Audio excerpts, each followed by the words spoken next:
बिस्मिल्लाहिर्रहमानिर्रहीम, अस्सलामुअलैकुम and a very good morning public. मैं आपको खुशामदीद कहूँगी। मैं हूँ अर्मिला हसन। उम्मीद करते हैं आप बिल्कुल ठीक ठाक होंगे, मज़े में होंगे। अगर आपने कल मैच देखा है तो नहायत खुशी और माजरत के साथ मैं एक दिन के लिए, आज पूरे दिन के लिए अपने अल्फाज वापस लेती हूँ जो मैंने पिछले कुछ दिनों में मिडिल ऑर्डर को लेकर पाकिस्तानी टीम पे तनकीद की है। लेकिन मैं ये नहीं कह रही कि मैं बिल्कुल नहीं करूँगी और इस पर हम डिस्कशन नहीं करेंगे। ये मैं कल की जीत की खुशी में अपने अल्फाज आज वापस ले रही हूँ, क्योंकि कल मैंने बड़ी जो कह ले बात भी की थी और हमारे गेस्ट भी इस हवाले से कह रहे थे कि पाकिस्तानी टीम स्ट्रगल कर रही है, ये है वो है। लेकिन कल पहले जब मैंने मैच देखना शुरू किया तो मुझे लगा कि नहीं, ज़्यादा अपनी एक्सपेक्टेशन नहीं रखनी। 91 रन के ऊपर 3 विकेटें गिर गई हैं, ऐसे कैसे। लेकिन थोड़ी देर बाद जब मैंने मैच दोबारा देखा तो वक्त बदल गया, हालात बदल गए, जज्बात बदल गए, सब बदल गया और जैसे बदला कमाल बदला और हम मैच जीत गए। ये जी बड़ी एक्सेप्शनल चीज़ हुई है कल। एक्सेप्शनल इस सेंस में मैं कह रही हूँ कि रिकॉर्ड साथ जो इनिंग्स खेली है जो पाकिस्तानी टीम के कैप्टन है और नाइब कैप्टन है, उन्होंने जो जिम्मेदारी उठाई और जो पार्टनरशिप रही उनकी, सलमान अली आगा और मोहम्मद रिजवान, क्या कमाल किया जी कल इन दोनों ने। 260 रन्स की शराकतदारी कायम की है पार्टनरशिप और सलमान अली आगा ने अपने करियर की पहली सेंचुरी स्कोर की। कल का मैच बड़ा इंटरेस्टिंग रहा जी, इस पर मैंने इन डिटेल आगे जाके बात करनी है। लेकिन अगर आप मैच की खुशी में खुश हैं तो अल्लाह करे आपका दिन भी बहुत अच्छा गुजरे, क्योंकि हम आगे आपको पता है कोशिश करते हैं अच्छी खबरें बताएं, लेकिन मुश्किल हो जाता है कभी कभी ना सुबह सुबह अच्छी बातें करना, अच्छी खबरें देना।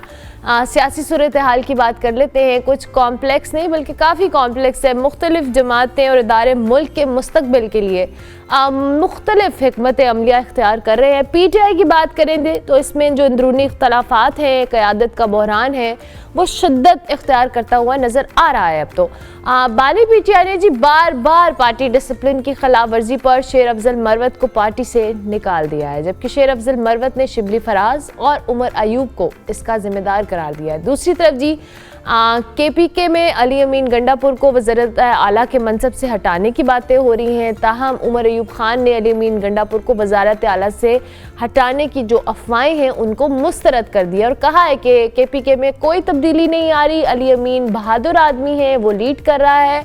ये हालात PTI के मुस्तकबिल के ऊपर, पार्टी क़यादत के ऊपर बहुत सारी चीज़ों पर सवालात उठा रहे हैं। क्या पार्टी अपनी सफ़ों में इत्तेहाद पैदा करने के हवाले से स्ट्रगल कर रही है? अंदरूनी इख्तलाफात जो बार बार सामने आते हैं, दो कि कोई स्पेसिफिक हम तहरीक इंसाफ की बात नहीं करें, दीगर जमातों में भी इख्तलाफात होते रहते हैं, लेकिन इस वक्त जो सूरत हाल तहरीक इंसाफ की है उसकी बिना पे अगर ये कहा जाए कि मामला क्यों ऐसे हो रहे हैं और क्या इससे नुकसान होगा, और जो पार्टी क़यादत का ना होना, सिर्फ एक आदमी की विल या ओनरशिप लेना उस पार्टी की और बाकी पार्टी क़यादत के पास उतनी अथॉरिटी ना होना जो कहने वाले लोग कहते भी हैं। इसके साथ साथ जी हुकूमत मुखालिफ तहरीक भी हवाले से अगर बात करें तो ज़ोर पकड़ी है और अपोजिशन में शामिल जमातों ने जी मुत्तहिद होकर एक साथ चलने के लिए मुलाकातों का भी आगाज़ कर दिया है। PTI के जो मरकज़ी रहनुमा है शाह महमूद कुरैशी, उन्होंने दावा किया है कि हुकूमत के खिलाफ बहुत जल्द ग्रैंड अलायंस बनने जा रहा है। शाहिद खाकान अब्बासी अपनी हुकूमत से ताल्लुक़ होकर हमारे साथ खड़े हो गए हैं। मिफ्ता इस्माइल हो, महमूद खान अचकज़ई हो, मौलाना फजल रहमान भी हमारे मौक़िफ़ के साथ खड़े हैं, ऐसा भी कहा शाह महमूद कुरैशी ने जी। ये किस हद तक ठीक बात है, क्या मामलात होंगे, इस पर हम तज्ज़िया ले लेते हैं। डॉक्टर फ़ारूक आदिल साहब हमारे साथ मौजूद हैं, सीनियर सहाफ़ी हैं, तज्ज़ियाकार, उनको हम खुशामदीद कहते हैं। Thank you very much doctor साहब, बहुत शुक्रिया आपका। Good morning, I hope you are doing well. ये जो मैं मुख्तलिफ इदारों की तो बात कर रही थी, लेकिन उससे पहले जो तहरीक इंसाफ के इंटरनल मैटर्स हैं, जिसमें अभी हमने एक और रीसेंट एपिसोड में शेर अफजल मरवत साहब को देखा कि जब सवाबी का जलसा हुआ तो जो उन्होंने बात भी की और उन्होंने कहा कि जी PTI की जो क़यादत है मेरे आने से खुश नहीं थी, और उसके बाद कल बानी PTI ने भी डिसिप्लिन की खिलाफ वर्जी पर उनको पार्टी से निकाल दिया। अच्छा, शुक्रिया अर्मिला। वैसे आपने इतने अच्छा आगाज़ किया क्रिकेट की कामयाबी पर, और अगर ये बात कंटिन्यू रहती तो हम इस बदमज़गी की तरफ ना जाते। अगर आपके प्रोड्यूसर साहब सुन रहे हो तो मुझे आवाज़ रिबाउंड हो रही है। ठीक है, तो मैं इनको सेटल कर, प्लीज़ डॉक्टर साहब की ऑडियो को चेक कर लें प्लीज़। ठीक है जी डॉक्टर साहब। गुजारिश ये है कि जैसे आप शुरू में नाउम्मीद थी क्रिकेट के मैच से और बाद में आप पुरजोश होती चली गई और आपकी खुशी बढ़ती चली गई। सियासी अमल भी इसी तरह से होता है और उसमें लड़ाई भी होती है, इख्तिलाफ भी होता है और बाज़ औक़ात ये नौबत भी आ जाती है जैसे शेर अब्दुल मरबत पे आई। लेकिन उसके बावजूद एक सूरत हाल ज़रा सी डिफरेंट भी होती है। डिसिप्लिन भी होना चाहिए और ये भी होना चाहिए कि कोई बिल्कुल मुंह जोर ना हो जाए और जो उसकी जी में आए करे, और ये भी नहीं होना चाहिए कि पार्टी में जो है ना इज्तिमाइयत ख़त्म हो जाए। पार्टी एक आदमी का नाम नहीं होती। जैसे हमारे यहाँ कहा जाता है और ख़ास तौर पर बानी पीटीआई इमरान खान ने अपनी तमाम मुखालिफ जमातों के बारे में ये कहा कि ये जमातें एक पार्टी एक आदमी की असीर हैं या एक ख़ानदान की असीर हैं और कोई दम नहीं मार सकता। लेकिन हम ये देखते हैं कि उनके यहाँ इख्तिलाफ राय भी होता है, लोग इख्तिलाफ भी करते हैं, खुले बात करते हैं और इसके बावजूद पार्टी चलती रहती है, लड़ाई झगड़े नहीं होते। इस तरह से कभी नहीं हुआ कि कोई आदमी स्टेज पे चढ़ के नारे लगाने शुरू कर दे अपनी लीडरशिप के खिलाफ, जैसे शेर अब्दुल मरबत ने किया। तो हमें ये समझना चाहिए कि ऐसा क्यों है। उसकी बुनियादी वजह तो ये है कि दीगर जमातों के बारे में जो बात कही गई वो जुज़ी तौर पर दुरुस्त भी होगी, लेकिन क्या आपके यहाँ वो सूरत हाल थी? आपके यहाँ वो सूरत हाल नहीं थी। क्यों नहीं थी? इसलिए कि आपने पार्टी को पार्टी बनने नहीं दिया। अच्छा, आपको याद होगा जिस वजीउद्दीन अहमद साहब और नूरानी साहब जब पार्टी इलेक्शन हो रहे थे तो इन लोगों ने रिपोर्ट्स पेश की थी।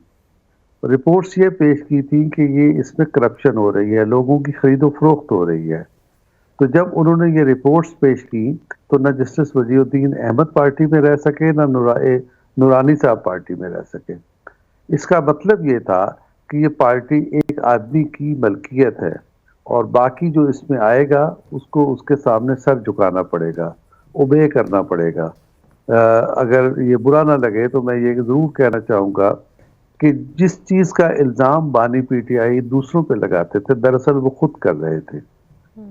गुलामी को फ़रोग़ दिया जा रहा था। तो इस तरह की सूरत हाल में बगावत भी होती है, बदमज़गी भी होती है और जो पार्टी की जो न्यूक्लियस है उससे कुर्बत की ख्वाहिश में एक दूसरे को धकेला भी जाता है। तो ये इस वक्त जो आजमाइश है पार्टी पर, उस वजह से भी और पार्टी के स्ट्रक्चर की वजह से और उसके बानी के मिजाज की वजह से ये सूरत हाल पैदा हो रही है। ये पार्टी के लिए अच्छा शगुन नहीं है। तो पार्टी से बहुत सारे लोगों ने तवक्कुआत वाबस्ता की, बहुत सारे लोगों ने इस पार्टी को वोट दिया। ये उन लोगों के साथ जुल्म है जो इस पर एतमाद करते हैं। तो अब भी वक्त है पार्टी को पार्टी बनाया जाए, एक आदमी का ग्रोह ना बनाया जाए। एक आदमी की ख्वाहिश पर चलने वाला ग्रोह जब भी बनेगा उसका नतीजा बहुत बुरा होगा।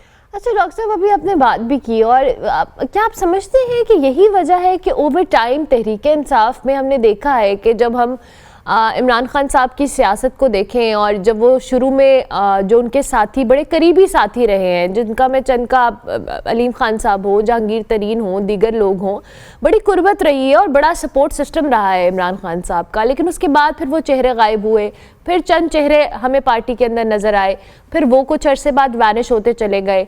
बहुत कम ऐसे लोग हैं जो अब भी इमरान खान साहब हों या तहरीक-ए-इंसाफ हो उनकी रूट से जुड़े हुए हैं। और इनफैक्ट मैं बहुत सारे ऐसे लोग जिसमें अली मोहम्मद खान साहब का बार बार जिक्र करती हूँ, बड़े मजे हुए सियासतदान हैं, बड़े रिस्पेक्टेबल तरीके से वो चीज़ों को लेके चलते हैं, बट वो भी उस तरह से वोकल या फोकल नज़र नहीं आते हैं हमें इस सारी सूरत हाल के अंदर। और जो रिप्रेजेंटेटिव्स हैं उनका जो पॉलिटिक्स को या तहरीक-ए-इंसाफ के स्टैंड्स को पेश करने का अंदाज है वो बड़ा कंट्रोवर्शियल है। और जैसे अभी आपने खुद भी मेंशन किया, तो क्या यही वजह है कि ओवर टाइम चेहरे बदलते रहते हैं और पार्टी के अंदर जो इख्तिलाफात है वो भी बहुत ज़्यादा हो रहे हैं? ये देखिए ना, आपने एक सवाल में, इस सवाल में कई सवाल आते हैं, ये क्लस्टर है सवालात का। आपका जो सवाल है, आप ये देखें कि अलीम खान हो या तरीन साहब हो, वो क्यों गायब हुए पार्टी से? इसलिए कि पंजाब असेंबली में जो सबसे ताकतवर आदमी था, जिसकी फॉलोइंग थी, वो अलीम खान था और वो वजीर आला बनने का उम्मीदवार था। बिल्कुल। लेकिन बानी पीटीआई उसको वजीर आला नहीं बनाना चाहते थे, तो उसे नैब के शिकंजे में खुद फंसा दिया और अपने ही दौरे हुकूमत में उसे जेल में भिजवा दिया। ये किसी और का किया हुआ काम नहीं था, खुद बानी पीटीआई का ये काम था। इसी तरह तरीन साहब के साथ हुआ। और मैं अर्ज कर रहा हूँ ना कि पार्टी एक इज्तिमाइयत होती है, कलेक्टिवनेस होती है। वो अगर ना हो और एक आदमी की वहाँ हुक्मरानी हो, तो उसके नतीजे में मफादात का टकराव होता है और ये नतीजा निकलता है। अभी आपने अली मोहम्मद खान का नाम लिया। अब आप ये देखिए कि पीटीआई का जो डिक्शन है, जैसे उमर अयूब बात करते हैं और बाजू अभी जो उन्होंने पार्लियामेंट में जिस अंदाज में बात की, हम बैठ के दोहरा नहीं सकते इस फोरम पर कि उन्होंने किस अंदाज में बात की।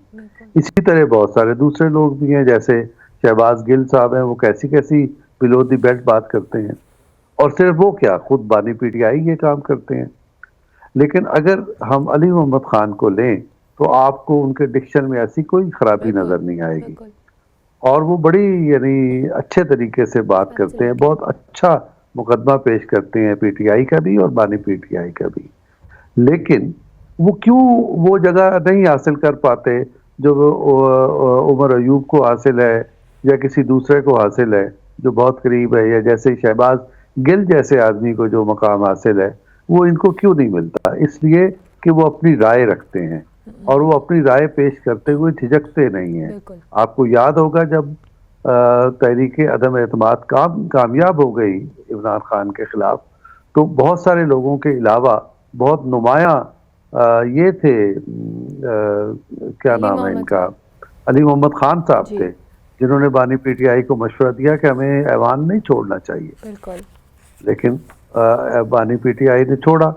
अब आपको याद होगा कि जब तहरीक अदम एतमाद कामयाब हो गई तो वाहिद आदमी बैरिस्टर अली मोहम्मद खान था जो ऐवान में बैठा रहा और उसने बड़ी शानदार तकरीर की।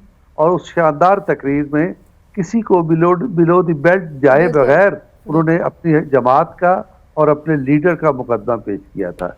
लेकिन बदकिस्मती ये है कि शाइस्ता लोग इस जमात में आगे नहीं आ पाते। उनके साथ यानी आपको तो ये भी मालूम है कि 2024 के इलेक्शन में इस बात का कभी इम्कान था कि इनको टिकट ही ना दिया जाए। वो तो हालात ने वो रुख इख्तियार किया कि इन्हें टिकट देना पड़ा, वरना बानी पीटीआई के इस तरह के लोग पसंदीदा नहीं होते। अच्छा डॉक्टर साहब, अब पसंदीदगी वाला फैक्टर तो चले अपनी जगह पे मौजूद है और आपने जैसे बड़े अच्छे से एक्सप्लेन किया कि क्या वजूहात है जो इख्तलाफात हम रोज सुन भी रहे हैं और इस पे बात भी कर रहे हैं। I am so sorry. अच्छा डॉक्टर साहब, अब बात यह है कि तहरीक इंसाफ के पास ऑप्शंस की बात की जाए, जो हम बार बार डिस्कस करते हैं। मुज़ाकरात नहीं कामयाब हो रहे, वो करना नहीं चाहते, जिनसे करना चाहते हैं वो आगे से नहीं कर रहे। पहले उन्होंने आर्मी चीफ को ख़त लिखा, फिर उन्होंने चीफ जस्टिस को ख़त लिखा, खतूत के जवाब नहीं आ रहे, फिर बातचीत नहीं हो रही, जो एहतजाज और जलसों की सियासत है वो सब तक वो स्ट्रैटेजी कामयाब नहीं हो रही। तो at the end of the day Tehreek Insaf को कहीं से तो रिलीफ चाहिए। आपको लगता है कि जो स्ट्रैटेजी या बैक टू बैक वो अपने काज शो कर रहे हैं उनसे उन्हें किसी तरह का कोई रिलीफ मिल पाएगा? नहीं मिल पाएगा, कोई सवाल ही पैदा नहीं होता इसका। इनको रिलीफ कैसे मिलेगा, हम उस पर बात कर लेते हैं। हम इस बात पे बात नहीं करते कि ये इस मकाम पे पीटीआई क्यों पहुंची। ठीक है, ये भी एक बड़ा दिलचस्प सवाल है। आपके पास वक्त हुआ तो आप इसको डिस्कस कीजिएगा, मैं ज़रूर बताना पसंद करूंगा। लेकिन इनको रिलीफ कैसे मिलेगा? इनको रिलीफ ऐसे मिलेगा जो वो जुबान से दावा करते हैं कि हम आइन को बचाना चाहते हैं, हम जमहूरियत को बचाना चाहते हैं। तो आइन और जमहूरियत को बचाने का रास्ता हमारी सियासत में दो आदमियों ने तलाश किया था। एक शहीद हो गई और एक हयात हैं, लेकिन वो उनको ऑलमोस्ट आप लोगों से मुराद आप समझ रही हैं मैं क्या कह रहा हूँ, पॉलिटिक्स से आपने आउट कर दिया। वो मोहतरमा बेनज़ीर भुट्टो थी और मियाँ नवाज शरीफ साहब थे। इन्होंने मिसाक जमहूरियत किया और मिसाके जमहूरियत से आगे चलने का रास्ता निकाला। इस पर भी एतराज़ किया जाता है कि देखे जी मियाँ साहब ने काला कोट पहन के वो आ गए थे, या ये कि पीपल्स पार्टी ने पंजाब हुकूमत तहलील कर दी थी मियाँ शहबाज शरीफ की, तो कहाँ कामयाब हुआ मिसाके जमहूरियत? नहीं, मिसाके जमहूरियत का मतलब ये नहीं है कि साइंस की तरह चीज़ें चलें, H2H2O से पानी बन जाए, नो।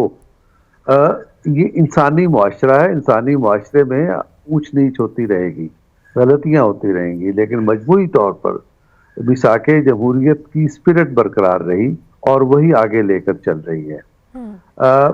राना सनाउल्लाह साहब और बाज़ दीगर लोग जो पाकिस्तान मुस्लिम लीग के हैं, और मेरा ख्याल है कि पाकिस्तान पीपल्स पार्टी भी, ये लोग वेलकम करेंगे पानी पीटीआई को और पीटीआई को कि आप मिसाके जमहूरियत में आएँ, और मिसाके जमहूरियत में आके जमहूरियत और आइन के साथ अखलास का मुजाहरा करें, वो काम ना करें जो आप करते चले आ रहे हैं।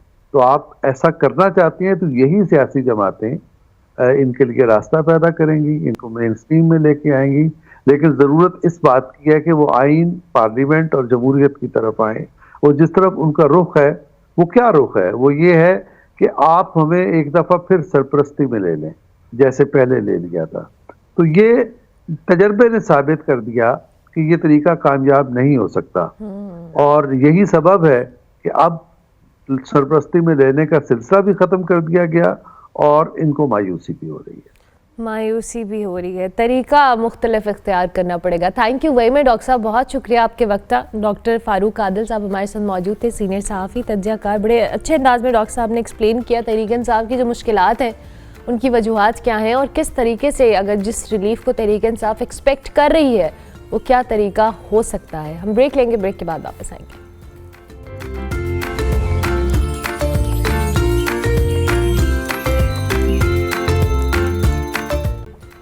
Welcome back to good morning public. जी, अच्छे मूड के साथ अच्छी बात करेंगे और वो है क्रिकेट की बात। मैंने जैसे आगाज़ में कहा था, मैं आज का पूरा दिन अच्छी बातें करने की कोशिश करूंगी, और क्योंकि कल हमने मैच जीता है और हम जितनी पहले क्रिटिसाइज़ कर रहे थे अपने मिडिल ऑर्डर को लेकर, अपनी बॉलिंग को, अपनी बैटिंग को, लेकिन कल वो सारे जो कहते हैं ना, आप जीत ने सारी ऐबों पे पर्दा डाल दिया। हम बड़े खुश थे कि पाकिस्तान ने बड़ा अच्छा परफॉर्म किया, और वो जो एक फेज़ आया था ना जिसमें लग रहा था नहीं यार मायूसी रहे, थोड़े होपलेसनेस थी, लेकिन उसके बाद जिस तरह से कमबैक किया है पाकिस्तानी टीम ने, और सलमान अली आगा और मोहम्मद रिजवान की जो पार्टनरशिप है उसने कमाल कर दिया। सलमान अली आगा ने जी अपनी जो करियर की पहली सेंचुरी स्कोर की, और उसके बाद जब सेंचुरी स्कोर करने के बाद उनको मैन ऑफ द मैच भी करार पाए हैं वो।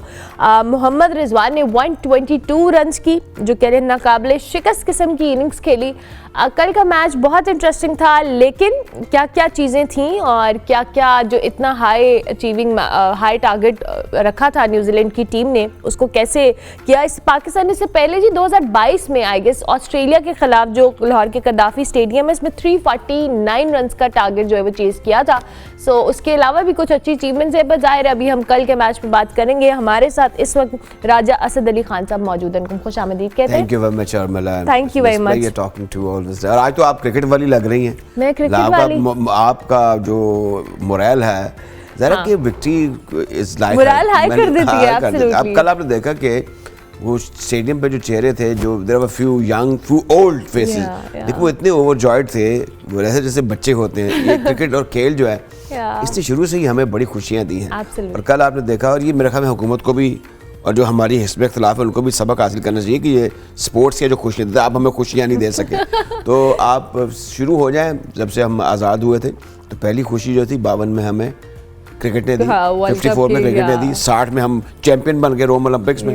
तो ये खुशियाँ इतनी है कि हम बिल्कुल डिप्लेटेड कंडीशन में थे, बिल्कुल हमारा मोरल इतनी बड़ी माइग्रेशन कि हम स्पोर्ट्स या क्रिकेट को लेकर बड़ी सेंसिटिव नेशन भी हैं। हम सब ऐसे ही हम ऐसे हो जाते हैं। I have been to South Africa, वहाँ पे सफ़े मातम बिछ गई होगी कि जिस तरीके से वो जब जो टीम 352 कर ले, वो भी पाकिस्तान की टीम के खिलाफ जिसके बारे में पता नहीं होता कि ये बड़े कंसिस्टेंट है इनकंसिस्टेंसी में, तो वो तो जीत के बैठे हुए थे। लेकिन चेस हो गया, चेस बड़े शानदार तरीके से हुआ। एब्सोल्युटली। तो बीच में जो पार्टनरशिप जिसका आप जिक्र भी करते शुरू में 260 की, the fourth wicket that was phenomenal.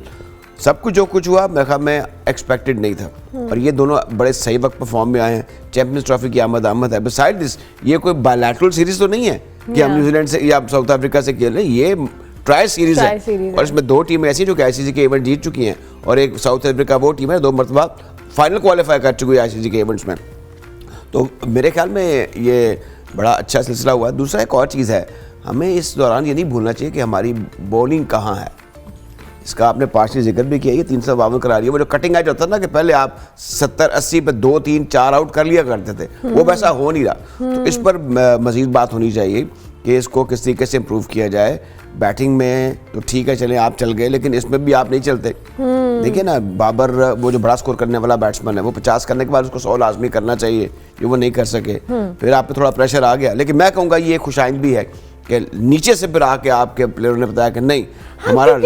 Asab हमने ये देखा है पास के अंदर भी कि हम बॉलिंग में पिछले कुछ टाइम में शाहीन शाह अफरीदी हों, हारिस रऊफ हों, इन प्लेयर्स के ऊपर रिलाई करते रहे, और बैटिंग में हमारे पास जब बाबर होते हैं या हमारे पास रिजवान होते हैं तो हम बिल्कुल उन 1-2 प्लेयर्स के ऊपर रिलाई करके सोच लेते हैं कि यही मैच जितवाएंगे। तो बाकियों पे जो जिम्मेदारी है वो भी उतनी ही आयद होती है, क्योंकि ज़ाहिर पूरी टीम खेल रही है। चले टेल एंडर से आप उस तरह से बात नहीं कर सकते, बट ओपनर्स और मिडिल ऑर्डर पे तो रिलाई करना पड़ता है। तो एक बाबर तो अकेला मैच नहीं जिता सकता। I am told, I came through a reliable source कि आप क्रिकेट में इन्वॉल्व रही हैं। यू नो कि हमारी जो टेल है, टेल एक लंबी टेल है। यानी शाहीन शाह अफरीदी जो है उसे आप कोई हर वक्त अच्छी परफॉर्मेंस की तवक्को नहीं कर सकते, वो 12 टेल। So is about Naseem Shah, Hasnain, Ibrar, Hasnain, बाकी जो भी हमारे हारिस रऊफ जो बाहर बैठे हुए हैं। तो ये लगता है कि ये इसमें हमें कुछ करना पड़ेगा। आप देखें हमारा अक्सर जो top order, middle, lower middle जो है वो अंडर प्रेशर रहता है। तो ये सारी ऐसी बातें हैं कि हमें इस पर देखना होगा। हम स्ट्रगल कर रहे हैं। बिसाइड द पॉइंट आप एक चीज़ देख लें कल के मैच के बाद कि मैंने जैसे ही हमने देखा कि वो पाकिस्तान जीता है, तो जो इंडिया के ऑनलाइन बड़े बड़े न्यूज़पेपर्स हैं उन्होंने इतनी बड़ी हेडिंग लगा दी कि नया रिकॉर्ड बना दिया, रन चेस कर लिया, ये कर, जो पहले मुखालफत करते रहते थे और अब भी करते रहेंगे। लेकिन कहना ये है कि हमारी क्रिकेट की फॉलोइंग बड़ी है, वो इसलिए कि because of our glorious past. 2000 तक तो हमने 300 आउट करने वाले, 200, 100 टेस्ट मैच खेलने वाले क्रिकेटर पैदा किए। तो ये थोड़ी देर के लिए अब चीज़ें आई हैं। मुझे लगता है कि जो करंट हमारा कोचिंग स्टाफ है, spearheaded by Aaqib Javed, they will do wonders, और आने वाले वक्त में हमें और खुशियां मिलेंगी क्रिकेट के मैदान में इंशाल्लाह। चैंपियंस ट्रॉफी का जिक्र आप कर भी रहे थे, अभी तो ये ट्राई नेशन सीरीज है, दो कि ये भी हमारे पास एक मौका है। चैंपियंस ट्रॉफी के स्क्वाड के ऊपर सब बड़ी तनकीद हो रही थी जी कि खुशदिल शाह और फ़हीम अशरफ को क्यों शामिल किया गया है, क्योंकि फ़हीम अशरफ 2 साल से लगभग नहीं थे टीम के साथ और उनको नहीं कैरी कर रहे थे, लेकिन खुशदिल शाह पे बड़ी तनकीद हो रही है। डू यू थिंक कि स्क्वाड में जो चेंजेस का भी मौका था वो भी हमने मिस कर दिया है, लेकिन कल के मैच ने वैसे ओवरऑल हम एक्सपेक्टेशंस रखें कि यही स्क्वाड हमें जिताएगा या हमारी परफॉर्मेंस को बेहतर करेगा? हाँ, वो जैसे आपने इस तरफ इशारा इनडायरेक्टली कर दिया कि never change the winning combination. तो खुशदिल शाह ने कल बॉलिंग अच्छी की, और जहाँ तक आपने उन 2 प्लेयर्स का जिक्र किया है, मेरे ख्याल में इसको ज़्यादा, जैसा आपने बरसबीर तस्करा बात कर दी है, ये क्रिटिसिज्म होता रहेगा और होता रहा है। अगर तो इसमें पाकिस्तान 4 में आ गया या फाइनल में आ गया 2 में, तो फिर ये सारी चीज़ें जो हैं पीछे रह जाएंगी। अच्छा, अब ये फ़हीम अशरफ की वैसे 11 में जगह बनना ज़रा मुश्किल होगा, उन पर क्रिटिसिज्म तो हो रहा है, लेकिन ये है कि अब खुशदिल शाह को डाला है, बॉलिंग वो कर गए, वो इतने एक्यूरेट खब्बे नहीं है, लेफ्ट आर्मर नहीं है जितने आमतौर पे हम कह सकते हैं कि जो हमारा एक रेगुलर जिसने 40 आउट किया 4 टेस्ट मैचों में, उसको कंसिडर नहीं किया। तो अब ये सारी चीज़ें लोग ऐसे ज़ुबाने खल्क को नकारे, खुदा समझो, ऐसे थोड़ी होता है। और आपने देख लिया, इसका मैंने पहले जिक्र किया कि हमारी बॉलिंग अब स्ट्रगल कर रही है, हमारी बैटिंग स्ट्रगल कर रही है, लीडरशिप के सामने भी क्वेश्चन मार्क है। तो ऐसी बातें जो हम पॉजिटिवली कर रहे हैं, ये कोई खुशी नहीं कर रहे कि हम किसी को सुनाने के लिए बात कर रहे हैं, ये हकीकत है, ये हकायक हैं। अब बड़ा ज़रूरी है कि इसको एक बड़ा स्पेशल इवेंट समझते हुए देखें ना कि हमारे नेबर जो हैं उसको कैसा टूल बना कर कहते हैं हम नहीं आ रहे, हम अंपायर नहीं भेज रहे, हम टीम नहीं भेज रहे, कुटी का हमारा मोरल डाउन करने की कोशिश करते रहते हैं।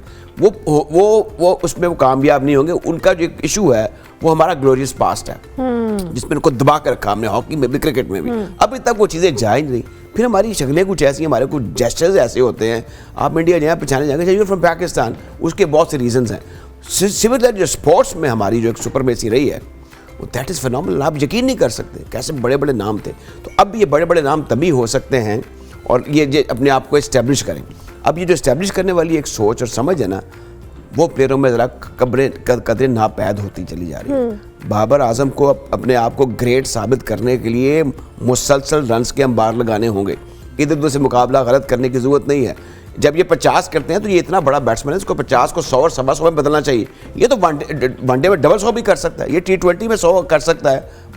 Alternate third fourth fifth match में इसकी 50 होनी चाहिए, तो ऐसा नहीं वो कर पा रहे। इसकी वजह क्या है? ये सिर्फ माइंड है। अब क्रिकेट जो माइंड में खेली जाती है, ये नहीं कि आप गए तो आपने कहीं मतलब फिजिकल टैलेंट बढ़ा, मेरे ये डंड बैठ के बड़ी है, मैं यूँ मारूंगा तो छिक्का हो जाएगा। Not at all.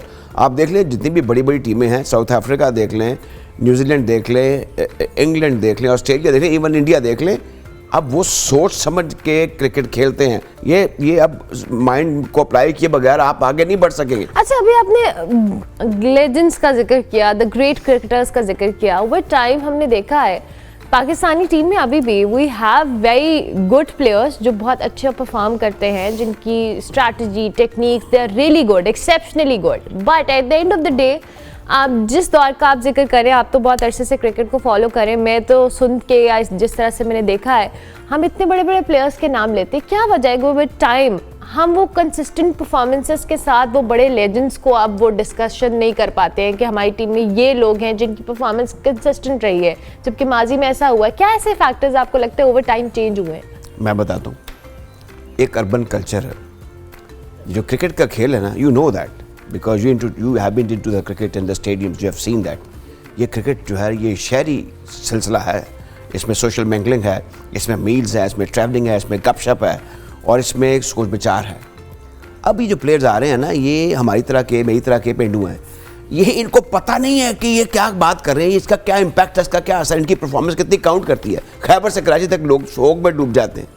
तो ये इसको अब थोड़ा सा करना होगा। वो तभी होगा कि क्रिकेट बोर्ड जो है सब कुछ अपनी छतर छाए ना कर ले। अब जो लाहौर की क्रिकेट है, जहाँ पर मैं और आप जाएं, हमें चाय कॉफ़ी मिले, बेहतरीन इन्वायरमेंट मिले, बेहतरीन पवेलियन हो, बेहतरीन वॉशिंग रूम, कुछ बेहतर किए नदीम चुन्नी ने जो लाहौर के प्रेसिडेंट हैं, लेकिन ये है ही नहीं। गुजरावाला में 50 लाख की आबादी, अभी वहाँ पे एक डिप्टी कमिश्नर तारिक कुरैशी, उनने वो स्टेडियम ठीक कराया, वहाँ पे पंजाब लीग करवा दी। अब क्रिकेट बोर्ड में फर्स्ट क्लास मैच कराया। इंफ्रास्ट्रक्चर अब लाहौर कराची इस्लामाबाद के बगैर के अलावा कोई है नहीं। आपके पास देखें, ये जो आप बात कर रही हैं, इसका डायरेक्टली जवाब ये है, Bahawalpur test centre, Sialkot test centre, Gujranwala test centre, Sheikhupura test centre, Hyderabad test centre. अच्छा, फिर इंटरनेशनल सेंटर में आपके सरगोदा भी है। आपने सबको ख़त्म कर दिया और साइड डेवलूट कर दी। या तो ताकत क्रिकेट बोर्ड के पास है या 3 शहरों के पास है। और पंजाब में अब क्रिकेट वैसे ही ख़त्म हो गई क्योंकि यह मौसम बड़ा ख़राब होता है। तो ये तभी होगा कि आप बड़े शहरों को भी, ये बड़ी अच्छी बात है कि बुरेवाला से भी आ रहे हैं, सवात से भी आ रहे हैं, दीर से भी क्रिकेटर आ रहे हैं, अब तो वहाँ से बच्चियाँ आ रही हैं। अब मुझे वो एक एथलेटिक फेडरेशन की प्रेसिडेंट है पंजाब के अदील सदर ख्वाजा साहब बता रहे थे कि बच्चियाँ वहाँ से भी आ रही हैं, जो कि बड़ी अच्छी बात है। लेकिन ये कि जब तक आपके पास नीचे सतह पर इदारे नहीं होंगे, यानी ओलंपिक एसोसिएशन की या PCB की सब्सिडरी नीचे फाल नहीं होगी, आप उनको टेलीविजन राइट से पैसे दे दें। आप अगर इंडिया गए हैं तो ये साथ ही PCA है, पंजाब क्रिकेट एसोसिएशन मोहाली में, रिचेस्ट बॉडी है, बंगाल के रिचेस्ट, अरबों खरबों का बजट है, इनके पास कुछ भी नहीं है। मैं खुद सेक्रेटरी लाहौर रह चुका हूँ, मुझे पता माली वसाइल क्या थे। तो ये तभी होगा कि एक डायलॉग हो between the players and at the grass root. Club cricket खेलने तो बाउंड्री में बैठा हुआ तमाशा गई या कि खेल गई। अब ये कि वो ग्रास रूट पर तो क्रिकेट होती नहीं है, अब कुछ एकेडमीज़ बन गई हैं। ये बड़ी होशरुबा और बड़ी गौरतलब चीज़ें हैं जिन पर हमें फ़ौरी तौर पर तवज्जो देनी होगी। आप देख लीजिए एक्सप्रेशन कितना तक आपको नहीं लगता कि हमारे प्लेयर्स का 100 करने के बाद उनको पता ही नहीं होता कि हमने क्या बात करनी है। 6 आउट करने के बाद, रन थ्रू करने के बाद भी नहीं, उनको वो एक मुसीबत में फंस जाते हैं। ना पंजाबी ठीक है, ना फारसी ठीक है, ना अरबी ठीक है, ना सिंधी ठीक है, कुछ ठीक नहीं है। अच्छा, लेकिन पहले भी हम क्रिकेटर्स को देखते हैं कि उन्होंने विद टाइम खुद को ग्रूम किया है। नहीं जी नहीं, आप देखें, बड़ा अच्छा आपने बात की है। 52 में जब हमने इंडिया को लखनऊ में पहली मरतबा जाके हरा दिया था, एक वर्ल्ड रिकॉर्ड था, तो उसमें 9 लड़के गवर्नमेंट कॉलेज इस्लामिया कॉलेज के थे। और इंडिया का जो बहुत बड़ा अखबार था हिंदुस्तान टाइम्स, उसने सुर्खी लगाई थी कि Lahore college boys defeated all India, shame on India. तो ये कॉलेज बॉयज से अब मुझे आप बात करेंगे तो ये चीजें ऐसी हैं कि ये बड़ी कन्वर्सेंट, बड़ी सोशेबल गेम है. You need to be well versed with the language and of course the culture of the cricket. Culture of the cricket, absolutely. Thank you very much, बहुत शुक्रिया. मुझे ब्रेक लेनी है जी, ब्रेक के बाद वापस आएंगे और भी गेस्ट में ज्वाइन करेंगे. मिलते हैं ब्रेक के बाद. आप देखते रहिए गुड मॉर्निंग पब्लिक.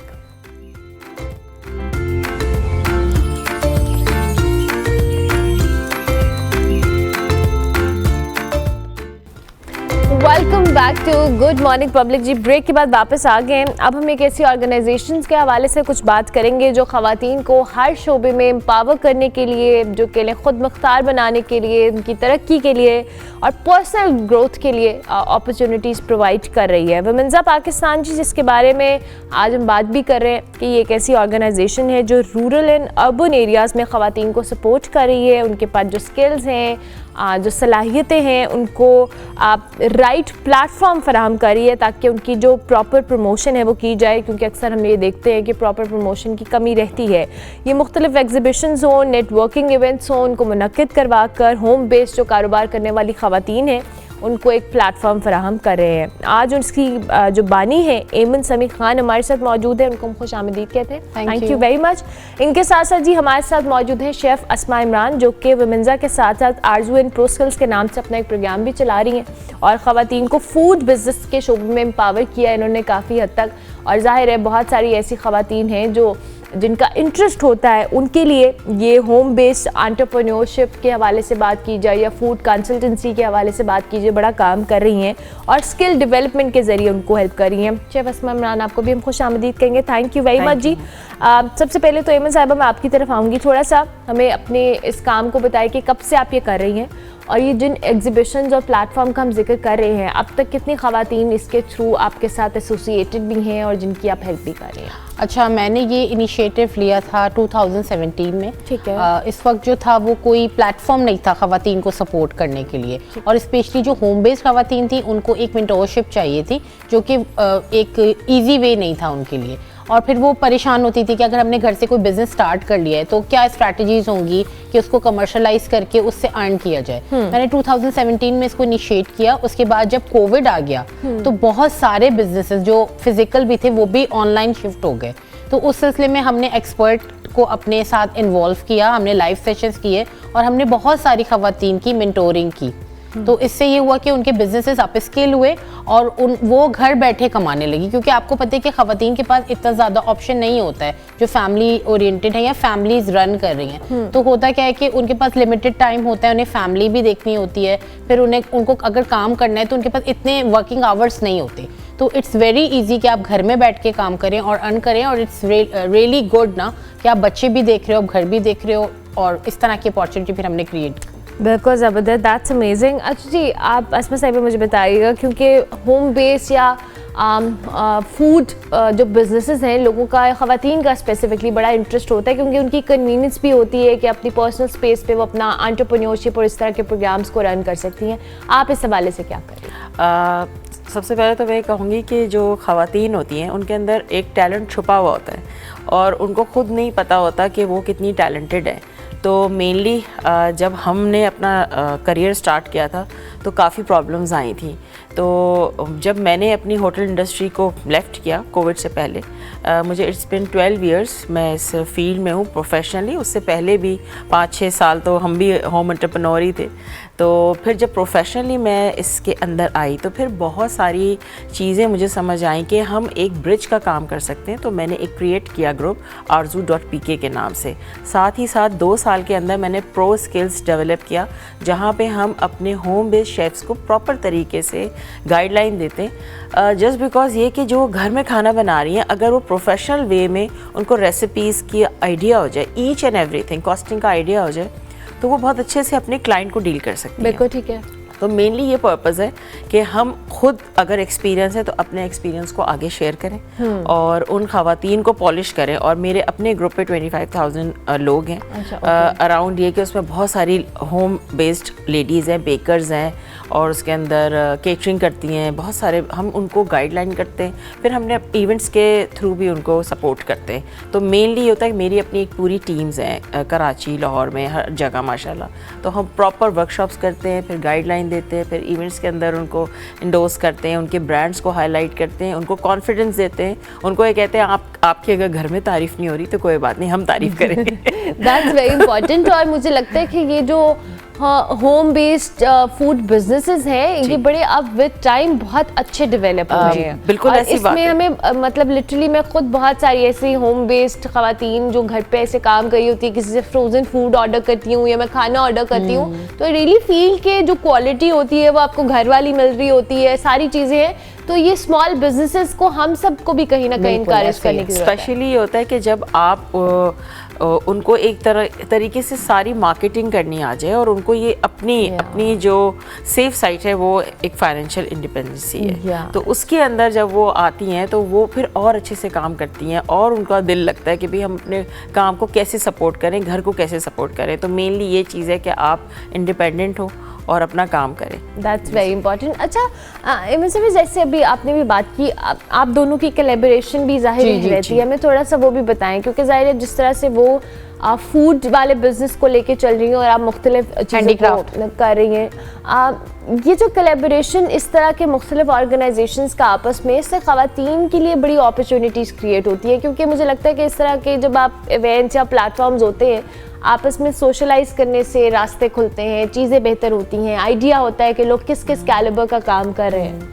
अच्छा, हमेशा मैं और अस्मा बात कर रहे होते हैं तो हम हमेशा कोलैबोरेशन और पार्टनरशिप्स की बात करते हैं। इसमें हमने पूरी एक पॉडकास्ट की एपिसोड भी की है। देखिए, कोलैबोरेशन और पार्टनरशिप्स हमेशा दोनों पार्टीज के लिए बहुत फायदेमंद होती है। हो सकता है कि मेरे पास ऐसे मेंटोर्स हों जिनकी ज़रूरत अस्मा के लोगों को है, और हो सकता है अस्मा के पास ऐसी चीज़ें हों जिनकी ज़रूरत मेरे लोगों को है। तो जब हम कंबाइन एफर्ट करते हैं तो दोनों तरफ से फ़ायदा हो रहा होता है, और मल्टीपल मतलब अगर 100 लोगों को फ़ायदा हो रहा होता है तो कोलैबोरेशन से थाउजेंड्स लोगों को उस पर फ़ायदा हो रहा होता है। तो कोलैबोरेशन पार्टनरशिप बिल्कुल करें, बट अपने जैसे लोगों में करें और अपने लाइक माइंड जैसे लोग होते हैं उसमें करें।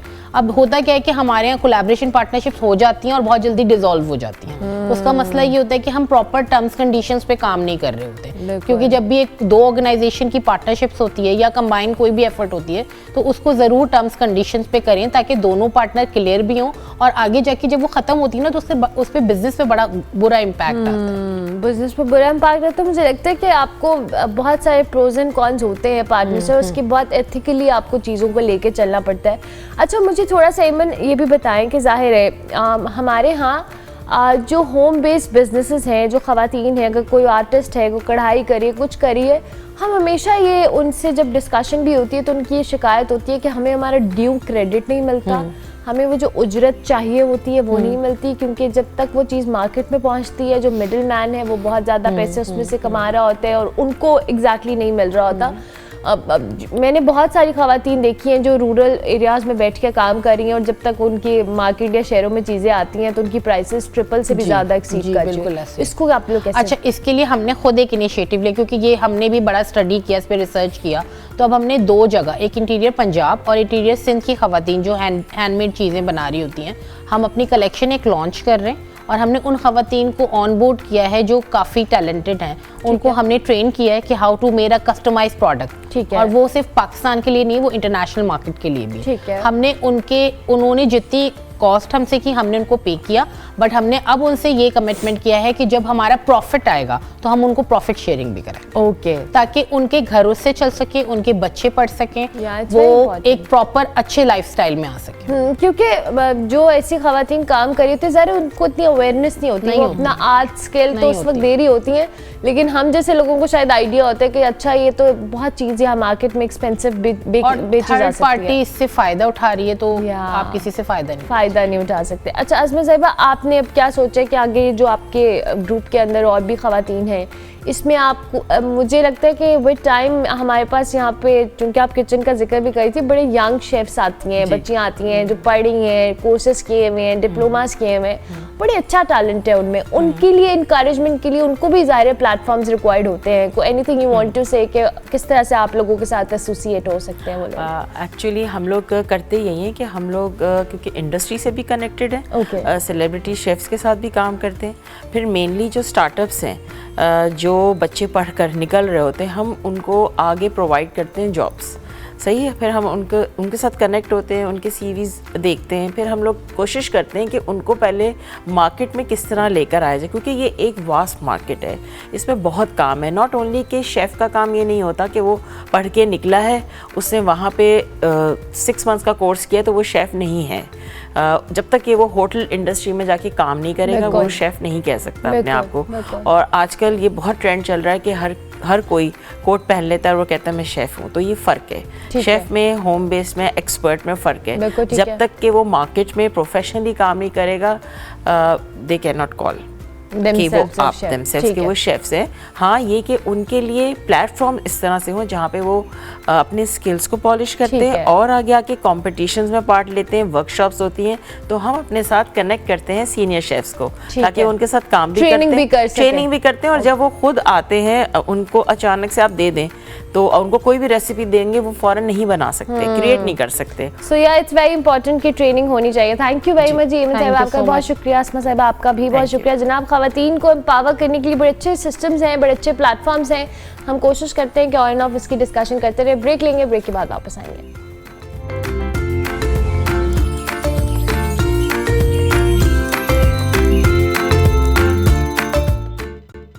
Welcome back to good morning public जी। ब्रेक के बाद वापस आ गए और थोड़ा सा आपको मेरा फ्रेम चेंज लग रहा होगा, उसकी आपने फिक्र नहीं करनी क्योंकि आज हमारे सेट पे बहुत सारी वैरायटी मौजूद है जनाब। आज हमारे पास एक आर्टिस्ट भी हैं और फैशन डिज़ाइनर भी हैं। अबीरा जहाज़ेब हमारे साथ मौजूद है जी। इनकी स्टोरी बड़ी इंटरेस्टिंग है और इनके अंदर जो टैलेंट है वो भी बड़ा डाइवर्स किस्म का। डाइवर्स तो नहीं, आर्ट फॉर्म तो तकरीबन मोर और लेस एक जैसी है। कपड़े भी डिज़ाइन करती हैं, पेंटिंग्स भी करती हैं। इनका जर्नी कैसे स्टार्ट हुआ, जर्नी के स्टार्ट होने की कहानी मेरे पास टेबल पे पड़ी है। लेकिन उससे पहले हम अबीरा को खुश आमदीद कहेंगे। अबीरा, अस्सलाम वालेकुम। अस्सलाम वालेकुम, thank you for having me over. Thank you so much for joining us. How are you? I am good, how are you? I am good अल्हम्दुलिल्लाह। अबीरा, हमने भागते दौड़ते भी चीज़ सेट किया, so take a deep breath, easy हो जाए। अच्छा अबीरा, ये जो अभी हम डिस्कशन कर रहे थे ऑफर भी, स्टार्ट कैसे हुआ ये फैशन डिज़ाइनिंग और पेंटिंग्स एंड ऑल दैट, इसका journey? So fashion started off, मैंने PIB से ग्रेजुएट किया 2015 में और उसके shortly after I establish my brand.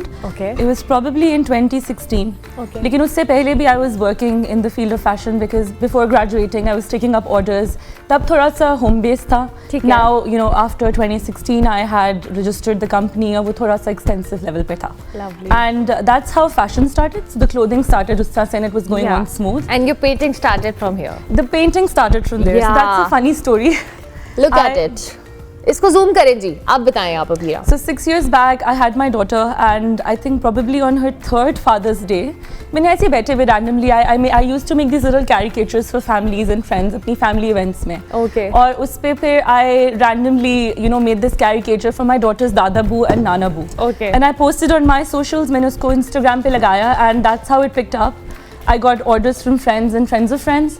और उसको करते करते you know someone suggested me that make an Instagram page for this also. Oh lovely. And that's how I created Strokes and then it was so funny because ये था तकरीबन I would say 2022 या 23 का Father's Day. Okay. और मैंने 15 दिन पहले Father's Day से 15 दिन पहले I put up the page और उसको हमने establish कर दिया। ठीक है। And then we got so many orders like I got और ये मैंने खुद बनाने होते हैं so I get the framing done of course from someone who does furniture. अच्छा। लेकिन इसकी जो कैरिकेचर्स है वो हाथ से खुद बनते हैं and they are made on personalised pictures. So clients अपनी पिक्चर्स भेजते हैं and then we make these little clay creatures out of that. ये बहुत बहुत ज़बरदस्त है, ये देखें। अच्छा अबीरा, यूजुअली वैसे ये होता है कि जब आप किसी का एग्जैक्टली पिक्चर से कॉपी कर रहे हो तो देयर आर चांसेस के एग्जैक्टली ना लग रहा हो या क्या हो, बिकॉज ऑब्वियसली आप तो आर्टिस्ट हो, आपके अंदर परफेक्शन आती है, but most do you struggle with that? It is absolutely. Yeah. और I mean, Allah Miyan की creation is so beautiful and you can't possibly replicate it. Yeah. तो caricature का मतलब ही ये है कि it's like a funnier,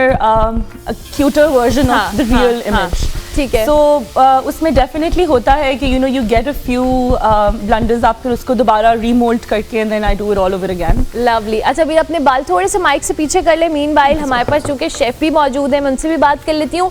Abdullah कमर हमें kitchen में ज्वाइन करें। अब्दुल्ला अस्सलाम वालेकुम। वालेकुम सलाम। कैसे हैं अब्दुल्ला आप? अल्हम्दुलिल्लाह, आप बताएं। बिल्कुल ठीक। अब्दुल्ला क्या बना रहे हैं आप? आज मैं बना रहा हूँ grilled chicken with mushroom sauce. Okay. तो सबसे पहले मैंने चिकन को मैरिनेट किया, जिसमें मैंने सिंपल ब्लैक पेपर, सॉल्ट और लेमन जूस के साथ इसको मैरिनेट करके अब जो है मैं इसको ग्रिल कर रहा हूँ बटर और ऑयल के साथ। साथ में मैं मशरूम सॉस बना रहा हूँ। इसके लिए मैंने बटर और ऑयल में थोड़े से मशरूम्स को जो है सॉटे कर रहा हूँ, फिर इसके अंदर मैं क्रीम, मिल्क और स्पाइसेस ऐड करके इसकी एक सॉस बनाऊंगा। लवली। चलिए हम मीनवाइल आपके पास आते हैं। अच्छा, अभी आपकी पेंटिंग्स भी बहुत ज़बरदस्त हैं और मैं ऑफर भी देख रही थी and I was discussing with you. ये ज़ाहिर है आप एक आर्टिस्ट होते हैं, चाहे कपड़े डिज़ाइन कर रहे हैं या कैनवस पे कुछ कर रहे हैं, you are a born artist, you know, आपके अंदर से होती है ये चीज़। सो ये वाला जर्नी आपका कैसा है? Then will talk about your clothes. So art is something that, you know, it was self-taught. I really wanted to study art, but my father was not really, because I graduated in 2015 and he was like कि तुमने painting like fine art पढ़ के करना क्या है आगे? What would you do professionally? So you know, you come from that mentality. अब तो I'm so thankful कि you know, you see a lot of young children opting art as a profession or education में. So तब वो नहीं माने and then I really wanted to, but I kept practicing, like self practice करके. And then I started my journey, like educational journey in fashion from PIFT. Okay, lovely. और उस सारे process में, you know, while I was studying how to make clothes, I was still, you know, focusing on how to draw and I kept practicing. Lovely. So I have not studied art as such, but I've practiced a lot. And then मेरी एक constant एक technique रही है जिसको मैं हमेशा, you know, I kept do. I don't say that my work is amazing. I don't know when people do like it. मुझे वो थोड़ा सा वो लगता है. नहीं, it's amazing. It's amazing. But it's just, you know, I'm just trying to mold it and do better day by day. Lovely, lovely. अच्छा, Abira, talk about your clothing brand, Ambre, right? Yes. ये जो आप कपड़े बनाती हैं इसमें से कुछ हैंड पेंटेड भी हैं और सारी चीज़ें हमें थोड़ा सा बताएं। मैं भी आती हूँ वॉक करके उधर और आप भी आएँ, अपने फेवरेट पीसेस मुझे दिखाएं। अच्छा जी, अबीरा के जो ब्रांड का नाम है उसका नाम है एम्ब्रे और अबीरा के कपड़े। अच्छा जी, So this is that one piece जो कि hand painted है जो आप कर रही थी। The center part is all hand painted with fabric paints. Oh, lovely. और फिर उसके ऊपर embellishments होती हैं as the part of the design. ज़बरदस्त, ज़बरदस्त. This color is very in, by the way. And the dupatta is something that's more hand painted. तो जब आप इसको हम खोल के देखते हैं, इसको हम खोल के देखते हैं। So dupatta is hand painted और ये भी अच्छा mehndi brides can definitely wear this. I guess ये इतना formal है। अब तो family is more, you know, they wear more fancier clothes than the bride. I can imagine. वैसे this is like a dupatta, right? Oh, lovely, lovely. तो अबीरा, आपके पास ये जो जब आप कपड़े बना रही होती है, सो जाहिर है इंस्पिरेशन होती है मोस्ट ऑफ द टाइम। आपने सोचा होता है किस कलर पैलेट पे करना है और हर डिजाइनर का अपना डिफरेंट कलर पैलेट होता है। So what's your colour palette? Darker shade, pastels और whatever? I'm more into earthier tones. Okay. Like मुझे थोड़े से muted और earthier tones पसंद है, but we do work in sharper colors also. Okay. उसको फिर मैं इस तरह से use करती हूँ that we put darker or sharper opulent colors as a accent. ठीक है। और बेस में मोस्टली अपनी earthy tones ही रखती हूँ because I think that I'm more comfortable that way. Comfortable with that. एक और आपकी फेवरेट आउटफिट है, मैं सारे खुद ही पॉइंट आउट कर रही हूँ। अभी मुझे ये मेरा फेवरेट आउटफिट है। Okay, So this is like a reception bridal that, you know, again mothers and sisters can also carry. अब तो वाकई हम मुझे लगता है बैग मेरी शादी 6 साल पहले हुई थी और उस वक्त मैं इमेजिन करती थी कि ये ऐसे कपड़े मैं खुद पहन सकती हूँ। सो या लवली। तो अभी मुझे बता, how is the response so far? बैठे प्लीज आप। कैसा रिस्पॉन्स है अभी टुवर्ड्स, यू नो, जो विद टाइम फैशन ट्रेंड्स और सारी चीज़ें बदल रही हैं? I think with time आपके बेशक ट्रेंड्स बदलते हैं, cuts change, color trends आते हैं, but I think जो एक चीज़ constant रहती है वो आपका एक classic aesthetic है, I believe. And I don't say कि किसी और का aesthetic अच्छा नहीं है या लेकिन everyone has their own strengths and weaknesses. And I think if I look at myself as a designer or as an artist, मुझे जो मेरी अपनी एक strength लगती है, and I'm thankful for God for that. I think वो color है. When I was very young also, I would just pick my own colors what to wear और उसी पे ही हम, you know, focus करते थे. Like my mom and I, we used to battle over clothes. कि वो मेरे लिए जोड़े लेती थी and I would say कि मैंने ये रंग नहीं पहनना. अच्छा। एंड मेरा उसमें जो जिसको मेरे क्लाइंट्स या people around me also appreciate is that the colors that I use are not usually the conventional colors you see around. Yeah. Like for example on this very piece, अगर ये peach है तो usually peach के साथ लोग सोचते हैं कि you would put purple या उसी families में. Now this is paired with like an emerald green. Yeah. So when you put two very different colors together, उसका जो contrast होता है, I think that's something that comes around really nice. Yeah. अगर आप सही tones और hues को देखो. अच्छा, अभी मोस्ट ऑफ द टाइम वो जैसे आपने कहा हम बड़े कन्वेंशनल कलर पैलेट्स की तरफ रहते हैं और एक्सपेरिमेंटल किस्म की चीज़ें करने से वो यूजुअली अवॉइड, इवन ब्राइड्स में भी. अब आई एम ग्लैड कि विद टाइम ट्रेंड चेंज हो रहा है कि ब्राइड्स भी रेड की जगह पेस्टल्स और डल गोल्डन और इस तरह का चल रहा है. But most of the time हमने ये देखा कि एक ब्राइड है तो उसने रेड पहनना है, वलीमे पे देयर विल बी ग्रे और something like that. And the funny thing is कि रेड के भी अगर आप नेचर में भी देखो ना तो there are so many shades and they would just go for that tamatar red. Tomato red. Yeah, I can see that bridal. That's like a very deep red, So that's like a Marcella red. ये थोड़ा सा deeper, earthier tones. Again, like I told you earlier, कि मेरी preference earthier tones होती है. Yeah. But then again, जब clients आते हैं वो कहते हैं कि हमें कुछ sharp या bright चाहिए तो we make that for them. Lovely. तो Avira, managing your clothing brand, your arts, and your family, your kids, how does it feel? I think it feels कभी-कभी overwhelming होता है, but Yeah. it's just that I think I draw my inspiration from my family. Lovely. I'm blessed to have a very supportive husband. When I'm not there for the child, he's always there. And मेरी बेटी Ira, she also is the source of inspiration. उसकी जो energy है ना, that gives me energy to do everything that I like to do. अब मुझे लगता है लड़कियों का वैसे ही बहुत जबरदस्त एनर्जी उनकी बहुत इंटरेस्टिंग होती है. I really believe. Yeah so ये इतनी क्यूट सी पेंटिंग है. Tell us about it. जब आप पेंटिंग्स बनाती हैं, वैसे आपने बताया कि आप बस ऑर्डर बेस बनाती हैं, it's something sort of commercial thing कि आप बनाई ऑर्डर पे और उसी वक्त सोल्ड आउट हो गई. So I paint for leisure mainly, like अपने mental peace के लिए और अपनी enjoyment के लिए. लेकिन ये था कि of course when I do get orders and we do follow the timelines given. Yeah. लेकिन पेंट का यही है कि I keep painting on and off. कुछ pieces मैं बना के रख भी देती हूँ and then we put it up on Instagram and if they go. What's your Instagram handle for these paintings? Strokes by Abira Jahan Zeb. Okay. So it's relatively new and but we're working on it now. I think I'm enjoying painting more because बीच में I was also teaching. Okay. at a school here in Lahore. तो उसमें grammar में 3 साल I've taught. तो तब मुझे time नहीं था, but now that I'm off that, so I'm focusing on painting. Lovely. So मुझे भैया बताएं अब तक का आपका जो फेवरेट आर्ट पीस हो, जो आपको लगता है कि आपने ये तो बनाया था, ये तो आपका स्टार्ट था, लेकिन उसके अलावा जिस पे आपकी बहुत ज़्यादा आपने अपनी थॉट्स और उसको कैनवस पे उतारना कहीं ना कहीं चैलेंजिंग भी था, इंटरेस्टिंग भी था. Which was in that? So I would say it's this cat. It resonates with my personality a lot. Okay. Yeah. Because मुझे serious Such a nerd cat. It's a nerd cat and Yeah. it's a funny, it's a pop art किस्म का Yeah. piece and it's kind of funny also. The cat is holding a mug. Yeah, exactly. And there's a tea bag on it and उस पे Lipton का थोड़ा सा impression भी है that it's that one particular brand. Yeah. तो वो it's just generally I mean it. You're a child lover? It's a fun. I love cats. Okay, and child lover also? I am not a child lover. My husband works for Lipton, so it was a gift for him also. Oh, lovely. So it's a personal piece that I sort of carry everywhere I go. That's amazing. That's amazing. अच्छा, अभी आप मुझे अब ये बताएं कि वो time fashion trends जैसे आस्क्ड यू अर्लियर बहुत चेंज हो रहे हैं. So अभी हम जिस वेडिंग सीजन में हैं और हम देख रहे हैं कि जो फैमिली है they are more excited towards getting dressed up, थोड़े फॉर्मल कपड़े एंड ऑल दैट. ये जो चेंज है ये अच्छा है या डू यू थिंक कि नहीं हमारा जो कन्वेंशनल स्टाइल था हमारी जो ब्राइड्स का इवन आवर वेडिंग्स और something that was like more classic? Okay, so if I talk like a business lady, then I would Yeah. say बहुत अच्छा है because okay. I'm getting more orders for heavier pieces. Yeah. But मेरा जो personal style है, I like minimalistic things and I think simplicity is best. लेकिन I think वो सबका अपना self expression होता है and I can't really force my choices on people. Yeah. And I think मजे का है. Why not? If the mother wants to wear a गरारा और lehenga choli, why not? Why not? Or go all.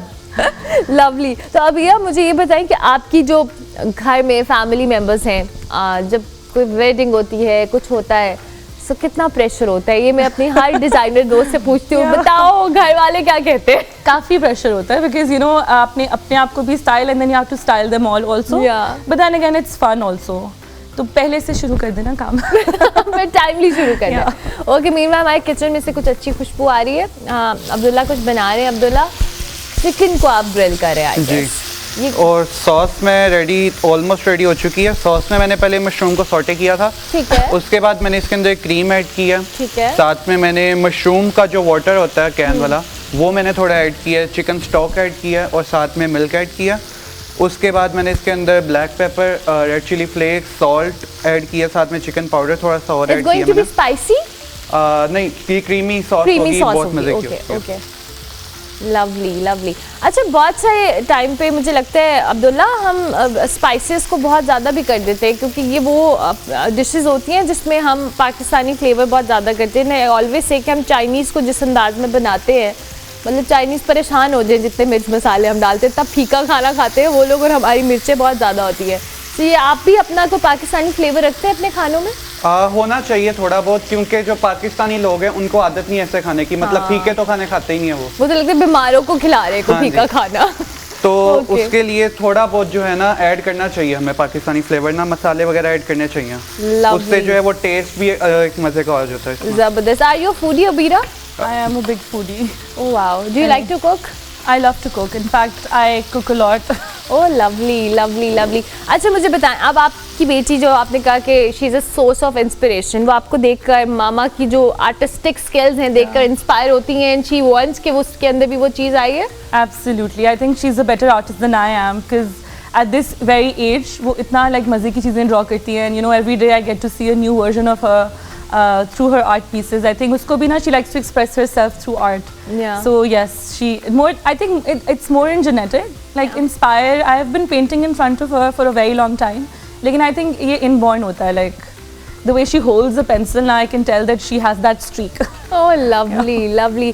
In the end, Abira हमारे platform से आप कुछ भी कहना चाहें to all the people who are watching you right now, because मुझे लगता है आप जैसी लड़कियां जो अपनी हर चीज़ को मैनेज करी हैं बहुत बेहतर अंदाज में, और इतना डाइवर्स काम करी हैं, इतना ज़बरदस्त काम करी हैं, बहुत सारी ख़वातीन नहीं कर पाती, इनिशिएट नहीं कर पाती हैं। So anything you want to say, this is your camera. I think just stay true to yourself, and if you're passionate about something, you should definitely, you know, keep doing it, and don't give up. I know it's hard. I know कि इर्द-गिर्द से बहुत से hurdles आपको मिलते हैं, लेकिन I think giving up is not a choice. Definitely, Just, you know, keep it's with your not passion. a choice. Thank you very much, you so Abira. much. बहुत शुक्रिया आपका। अबीरा जहाज़ेब हमारे साथ मौजूद थी जी।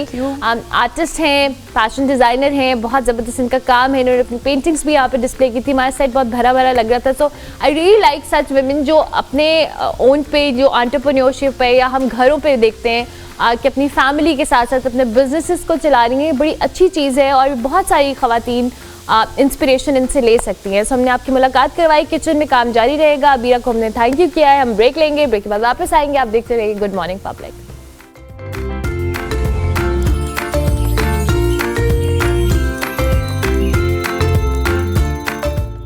Welcome back to good morning public जी। Break के बाद वापस आ गए। आपको पता है सुबह सुबह हम कोशिश करते हैं मूड अच्छा रखना है। मुल्क के अंदर जो सूरत हाल होती है उस पर हम जब बात करते हैं हमारा मूड ख़राब हो जाता है, लेकिन हम अच्छा मूड करने के लिए बहुत सारी चीज़ों को डिस्कस करते हैं। लेकिन आज हम म्यूज़िक की बात करेंगे। म्यूज़िक में मुख्तलिफ इंस्ट्रूमेंट्स आपका मूड अच्छा रखने के लिए, आपका दिन अच्छा करने के लिए बहुत इंपॉर्टेंट रोल प्ले करते हैं।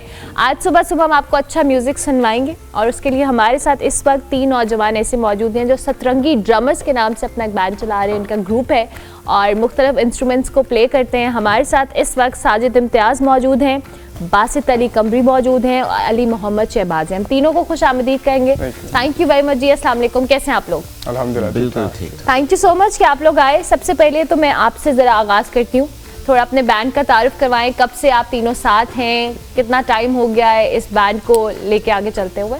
अस्सलाम वालेकुम। पहले तो बहुत बहुत शुक्रिया आपने हमें बुलाया। Thank you. और हमारा जो बैंड है बेसिकली 12 ईयर से है, हम लास्ट 12 ईयर से साथ हैं। और जो हमने सतरंगी ड्रमर्स का इनिशिएटिव लिया था वो हमने कोविड के एंड में लिया था। ओके। तो कोविड के एंड से लेके अभी तक माशाल्लाह हम साथ चल रहे हैं, और दुआ है कि हम आगे भी साथ इसी तरह चलते रहें। इंशाल्लाह इंशाल्लाह, बड़ा ज़रूरी है। अगर आप अच्छा परफॉर्म करें, कोलैबोरेशन अच्छी होगी है, बॉन्डिंग अच्छी होगी है, तो ज़रूर इसको होना चाहिए। बिल्कुल। और साथ हमारे साथ बासित हैं। बासित जो हैं वो चित्राल से हैं। तो बासित आपको जो है वो रुबाब के बारे में थोड़ा सा बताएंगे। बिल्कुल बासित, मुझे ये इंस्ट्रूमेंट हमेशा बहुत अट्रैक्ट करते हैं, और जितने भी लोग हमारे पास आते हैं मैं हमेशा हर एक से पूछती हूँ मुझे अपने इंस्ट्रूमेंट के बारे में बताएं और आप कब से प्ले कर रहे हैं ये बताएं। बेसिकली इंस्ट्रूमेंट्स मैं म्यूज़िक बचपन से ही प्ले करता आ रहा हूँ, लेकिन फिर जो मेरा प्रिंसिपल इंस्ट्रूमेंट रुबाब जो है तकरीबन 6-7 साल से मैं बजा रहा हूँ इसको। ओके। और हमारे बैंड का एक यूनिकनेस है हमारी इसकी कि हम प्ले किस थीम में करते हैं, उसका ये कि हमारे पास जो इंस्ट्रूमेंट है ये अफ़गानिस्तान का क्लासिक इंस्ट्रूमेंट है, फोक इंस्ट्रूमेंट है, और जो हमारे पास ये दरबूके हैं ये इजिप्ट और तुर्की और वहाँ के इंस्ट्रूमेंट है। तो हमें क्लासिक म्यूज़िक को और वेस्टर्न म्यूज़िक को हम फ्यूजन बनाते हैं। तो इससे ये होता है कि लोगों का जो क्लासिक फीलिंग जो होती है वो एक नया फील म्यूज़िक के थ्रू उनको एक फ्यूजन उनको देखने को मिलता है, सुनने को मिलता है, तो काफ़ी वो लुत्फ़अंदोज़ होते हैं इस चीज़ से, उनको यूनिक लगता है और उनको पसंद आता है। अच्छा रुबाब बहुत मुश्किल, जितने यहाँ पर आते हैं लोग बात भी करते हैं कि बहुत मुश्किल इंस्ट्रूमेंट है प्ले करने के लिए, और इसके लिए आपको बहुत प्रैक्टिस और बहुत टाइम देना पड़ता है। टाइम तो आपको हर इंस्ट्रूमेंट के लिए देना पड़ता है उसके लिए, लेकिन हाँ मुश्किल है, मेरे लिए फिर वो आसान है। अब तो आपको 7-8 साल हो गए, तो व्हाई नॉट, जबरदस्त। प्ले करके आपको हम दिखाएंगे। जरूर जरूर। आप मुझे बताएं आप कब से इनके साथ हैं, तब शुरू हमेशा from the very first day? जब मैं क्या कहते हैं 9-10 साल का था तो मैं ऐसे था कि ये लोग बजा रहे होते थे, मतलब जैमिंग कर रहे होते थे बैठ के, तो मेरा ये सीन होता था कि इनमें से कोई एक आधा इंस्ट्रूमेंट मुझे पकड़ा दे बस उस टाइम पर। ऐसा था कि हमारे साथ जो हमने इसको शामिल किया तो माशाल्लाह इसकी जो खासियत ये है ना कि ये वेरिएशन करते हैं। और ये वेरिएशन इतनी अच्छी करते हैं कि सबसे ज़्यादा डिफरेंट जो है वो ये लगते हैं, ड्रम जो प्ले करते हैं, माशाल्लाह बहुत टैलेंटेड। जबरदस्त जबरदस्त। तो हम आप तीनों का टैलेंट वैसे तो मैंने तो सुन लिया था, और फिर भी जब आप लोग वहाँ पे प्रैक्टिस कर रहे थे, बट आई वांट कि हमारी ऑडियंस भी सुने, कुछ प्ले करें हमारी ऑडियंस के लिए।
क्या बात है, जबरदस्त जबरदस्त। अच्छा, ये बड़ी दो डिफरेंट इंस्ट्रूमेंट है, आपने भी अपने इंट्रोडक्शन में भी कहा कि ये बहुत क्लासिकल फील में है और वो बहुत वेस्टर्न तर्ज में है, तो जब आप लोग प्ले करते हैं मुख्तलिफ ड्रम सर्कल्स में, कैसा रिस्पॉन्स है ऑडियंस का?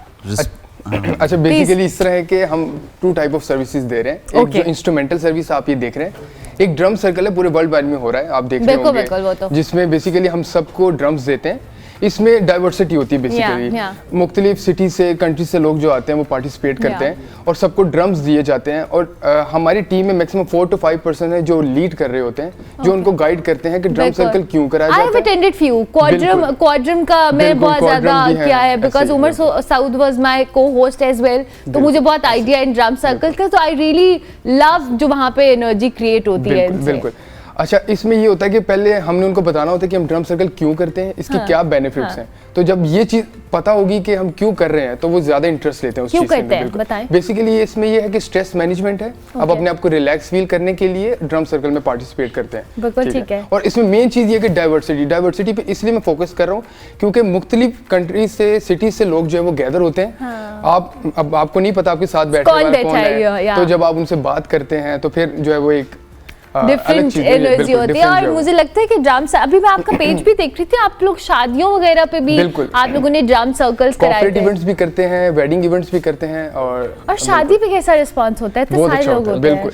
अच्छा पहले तो ये होता है कि किसी ने अगर पहले काम नहीं देखा है, जब वो देखते हैं तो फिर बाद में कहते हैं यार दैट्स अमेजिंग राइट, लवली। अच्छा आप मुझे रबाब का, आप इटसेल्फ सोलो रबाब जब बजाते हैं, क्योंकि ये बहुत सूदिंग एक इंस्ट्रूमेंट है, आई फील लाइक ये जो पहाड़ों में रहने वाले लोग होते हैं ना, उनके लिए इसकी एनर्जी या वाइब बड़ी डिफरेंट होती है। सो आप जब प्ले करते हैं, what's your thought process while you are playing rabab? जब सोलो बजाता हूँ, सोलो का ये कि मुझे तो मेडिटेशन लगता है। जब मैं इसको अकेला, जब मैं रूम में बैठा होता हूँ तो मैं अकेला बजाने लगता हूँ। पहाड़ों में बैठ के बजाता हूँ? पहाड़ों में बैठ के बजाता हूँ। गांव जाते हैं तो उधर ही पहाड़ों में जाके हाइकिंग वगैरह, तो उधर हम बजाते हैं। तो वो फीलिंग एक अलग, रुबाब एक मतलब एक फीलिंग जो देता है, मैं अल्फाज नहीं है बयान करने के लिए, लेकिन फिर अच्छा है बस। जबरदस्त जबरदस्त। कुछ और सुनाए ना हमें देखने वालों के लिए, एनीथिंग?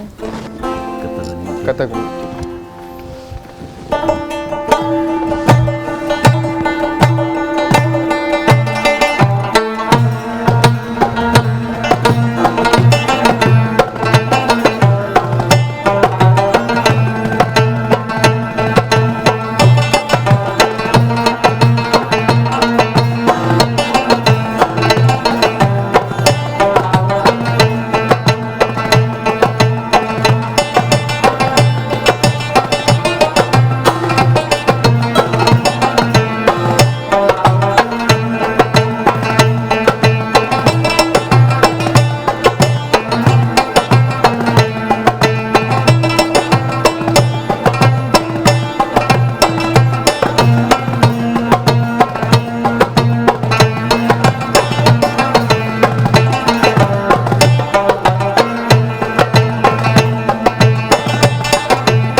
वेरी इंटरेस्टिंग जी। मुझे लगता है कि ये टीवी के ऊपर इतना ना वो म्यूजिक और ऑडियो जस्टिफाई नहीं कर पाई, जो एनर्जी सेट के ऊपर आ रही है ना, प्ले कर रहे हैं। अच्छा मुझे ये बताएं, what are your future plans, goals, क्या सेट किए हुए हैं जी आप लोगों ने?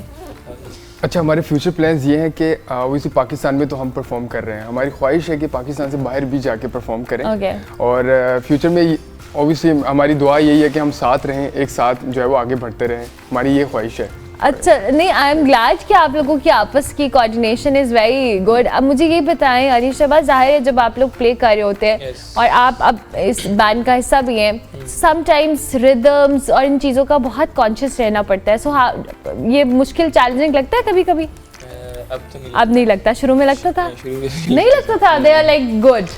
बेसिकली साथ बजा के इतनी प्रैक्टिस हो गई है कि मुझे पता है कि बासित ने कहाँ रुकना है, इसने कहाँ रुकना है, उनको पता है कि मैंने कहाँ वेरिएशन करनी है, तो इतना पता हो चुका हुआ है कि फिर कोऑर्डिनेशन कभी खराब नहीं होता। और आप भी इनके साथ from the very first day हैं? नहीं, बेसिकली इन्होंने सतरंगी शुरू किया था 2020 में लास्ट में, जिन्होंने बताया। मैंने ज्वाइन किया था 2022 के last. Okay, lovely lovely lovely. तो अब मुझे ये बताएं कि आपका जो रबाब है, ये बहुत सारे लोग जब आप भी आते भी हैं वो कहते हैं कि इसको प्ले करने वाले लोग, इसको सिखाने वाले लोग बहुत कम हैं, क्योंकि गिटार ड्रम्स बहुत सारे लोग फ्रीक्वेंटली प्ले कर रहे होते हैं। Do you feel the same कि हमारे यहाँ रबाब का जो इंस्ट्रूमेंट है या इससे रिलेटेड म्यूज़िक है वो विद टाइम कम हो रहा है? कम हो रहा है, लेकिन फ़िलहाल हमारे पाकिस्तान में कुछ ऐसे आर्टिस्ट हैं, अफ़गानिस्तान से भी हैं, फैज़ सखी हो गए, और इंटरनेशनली हमायूं सखी है, और अमजद मलंग हमारे पश्तून उसमें हैं, तो काफ़ी इस चीज़ को वो सिखाते भी हैं। पेशावर में इसका ज़्यादा वो है क्योंकि वहाँ पे सारे मतलब पठान रहते हैं, तो ये उनका ही इंस्ट्रूमेंट है तकरीबन, तो वहाँ पे है, इसको कर रहे हैं, प्रिजर्व कर रहे हैं इस चीज़ को, इस इंस्ट्रूमेंट को सिखाते भी हैं वहाँ पे, तो लेकिन वो उस जगह तक महदूद है। तो लोगों को जो लाहौर, कराची यहाँ पे है, वो लोग इस चीज़ को इतना मतलब प्ले नहीं करते, तो इस वजह से मैंने इस चीज़ का इनिशिएट पसंद तो करते हैं, हाँ पसंद करते हैं तो इस वजह से फिर हमने इसी चीज़ को अपने बैंड में इसको मैंने तो आपने प्लान किया कि आप ये सिखाएंगे भी इंस्ट्रूमेंट या आप सिखाते हैं? हाँ, स्टूडेंट्स कुछ हैं, मैं उनको सिखाता भी हूँ। ठीक है। और वो काफ़ी खुश हैं, लेकिन जो इंटरेस्ट लेते हैं, असल में ये कि कुछ लोग आते हैं मेरे पास सीखने के लिए, लेकिन वो हफ्ते में 20 दिन बाद उसको उन्हें लगता है कि हमें बस हफ्ते में आ जाए पूरा म्यूजिक ना, उनका ऐसे ही लगता है क्योंकि उनको अच्छा लगता है और उनमें एनर्जी होती है 20 दिन के लिए, लेकिन उसके बाद फिर वो लोग छोड़ देते हैं, उनको इंटरेस्ट खत्म हो जाता है। मैं उनमें से हूँ, मुझे बहुत शौक हुआ, मैंने वायलिन सीखना है और मुझे लगा कि वायलिन बहुत आसान होता है और मैं उसको जल्दी से प्ले कर लूँगी, लेकिन जब मैंने उसको हफ्ता प्ले किया तो मुझे रियलाइज़ हुआ कि इंस्ट्रूमेंट्स प्ले करने के लिए आपको म्यूजिक की नॉलेज एंड एवरीथिंग आपको बहुत चाहिए और मैं एक हफ्ते बाद भाग गई। वायलिन सबसे हार्ड इंस्ट्रूमेंट इसलिए क्योंकि अब जैसे रुबाब है ना, मुझे पता है कि इसमें कौन सा नोट बजना है, अगर ये ई नोट है तो लाइक ये ई है, आपने भी पकड़ना है तो ये ई ही होगा। वायलिन में कोई फ्रेट नहीं है, तो उसको आपने इतना बजाना है कि आपका लाइक फिंगर टिप उसमें जब लगेगा तो आपको अंदाजा होना चाहिए कि ये नोट कौन सा है। Exactly. तो ये पूरी गेम लाइक उसी नोट, उसके तो बेसिक सीखना भी वो एक बहुत बड़ी आर्ट है और उसके लिए आपको बड़ी प्रैक्टिस चाहिए होती है। बट आई एम ग्लैड कि आप जैसे लोग ये इस तरह के इंस्ट्रूमेंट्स को प्ले कर रहे हैं। मीनवाइल हमारे किचन में खाना रेडी हो गया, प्रेजेंट हो गया, ठंडा ना हो गया हो। अब्दुल्ला बन गया? जी बिल्कुल, क्या बात है जी। फाइनल शक्ल दिखाएं इसकी, ये मशरूम सॉस स्टेक है, राइट जी, लवली। और इसके साथ आपने वेजिटेबल्स कौन कौन सी सॉस करके रखी है? कुकम्बर है, कैरेट है और साथ में लेमन है और टोमेटोज है जिनको मैंने बटर में सॉटे किया, उस पर ब्लैक पेपर और सॉल्ट से उसको स्प्रिंकल किया। Lovely, thank you very much Abdullah, बहुत शुक्रिया कि आप तशरीफ़ लाए, आपने इतनी अच्छी रेसिपी हमारे साथ शेयर की। अब और जनाब इन द एंड जब प्रोग्राम का वक्त चूँकि ख़त्म हो रहा है, इंशाल्लाह मेरी आपसे मुलाकात होगी कल। फीडबैक आपको पता है आपने हमारे सोशल मीडिया हैंडल्स पे लाजमी देना है।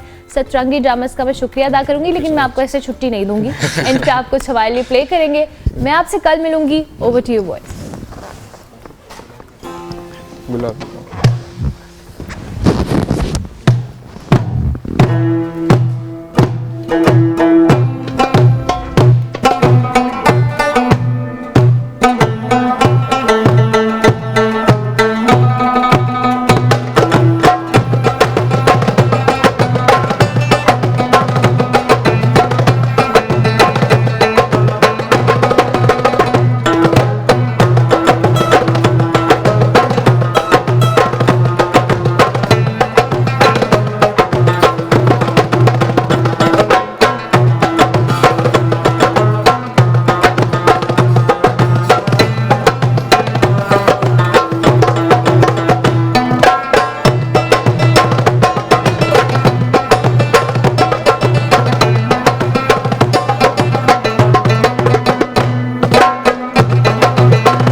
Thank you.